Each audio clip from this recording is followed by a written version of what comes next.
O que é a camada de enlace? A camada de enlace é a camada que tem a função de detectar e corrigir erros que possam acontecer na camada física. Ela utiliza os protocolos PPP, LAPB, Internet. Também está inserida no modelo TCP. Os protocolos e padrões dessa camada, diferente das camadas superiores, que são baseados no RFC, eles geralmente são definidos pela empresa de comunicação ou organização de engenharia. A camada de enlace ainda possui uma subcamada chamada de subcamada de controle de acesso ao meio, ou também conhecida como MAC, utilizada para realizar o controle de acesso aos canais de transmissão de rede de broadcast. Esse controle é realizado através da utilização de protocolo de acesso que se encontra nessa subcamada. O objetivo básico da camada de enlace de dados é assegurar a transferência confiável de dados entre sistemas conectados diretamente por um meio físico.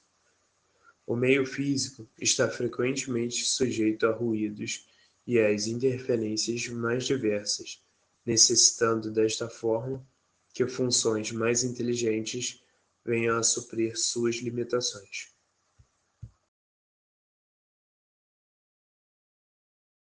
Nós temos os serviços da camada de enlace, que é o enquadramento de dados, o acesso ao enlace, a entrega confiável, o controle de fluxo, a detecção de erros, a correção de erros, o full duplex e o half duplex.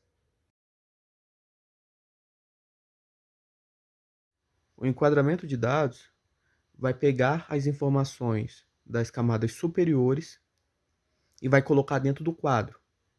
E colocando as informações, ele vai inserir algumas informações, onde ele vai dizer o início do quadro, o endereçamento que vai definir os dispositivos de forma física, para dizer o tipo de protocolo que está ocorrendo, um espaço para o controle, os dados das camadas superiores, como eu disse anteriormente, o detector de erros, e ele vai inserir o fim do quadro, para que o transmissor e o receptor saibam o início e o fim.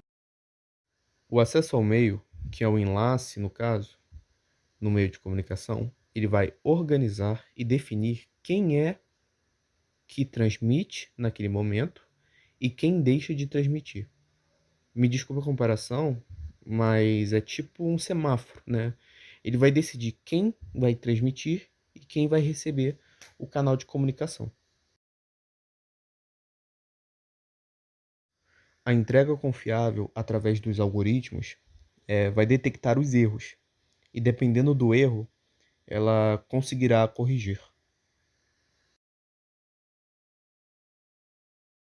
O controle de fluxo ele vai permitir a estratégia de que um transmissor ele não vai sobrecarregar o receptor, ele vai controlar o fluxo de informação. Um exemplo, uma impressora, se você envia vários arquivos para ela, ela vai controlar o fluxo de dados para não ocorrer erros na hora da impressão. Temos a detecção de erros, né? Ela é feita através de algoritmos. O receptor normalmente gera um código e manda para o destinatário. E o destinatário ele vai realizar o mesmo algoritmo e vai verificar se o código de verificação que ele fez com os dados que recebeu bate com o que foi enviado. Se bater, é porque não houve nenhum erro. Se não bater, ele pede para que reenvie os dados. A correção de erros ela ocorre quando o erro é simples. Ele simplesmente aplica o algoritmo e corrige aquele erro. Normalmente, são poucos bits que ele consegue corrigir. Então, se for algo mais grave, precisará reenviar aquele arquivo. E temos a comunicação half duplex e full duplex.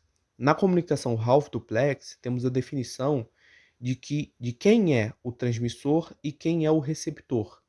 E na full duplex, não temos essa definição bem criteriosa, porque ambos transmitem e ambos recebem as informações ao mesmo tempo.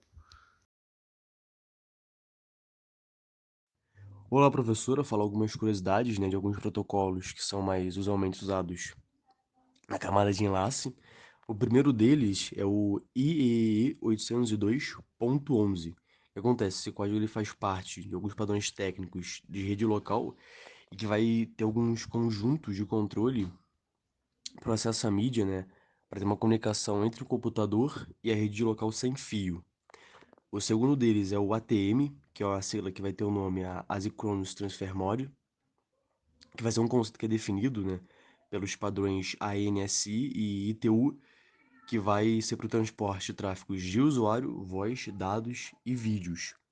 E por fim, o PPP, né, os 3Ps, que é Point to Point Protocol, e que vai designar um protocolo, né, de enlace que é para estabelecer uma conexão direta entre dois nós. Todo o grupo agradece pela paciência e pela atenção de todos que viram o trabalho. Esperamos que tenham gostado. A seguir, como vocês podem ver, tem algumas fotos dos participantes. E logo nos próximos slides, iremos mostrar as fontes que utilizamos para a produção do trabalho.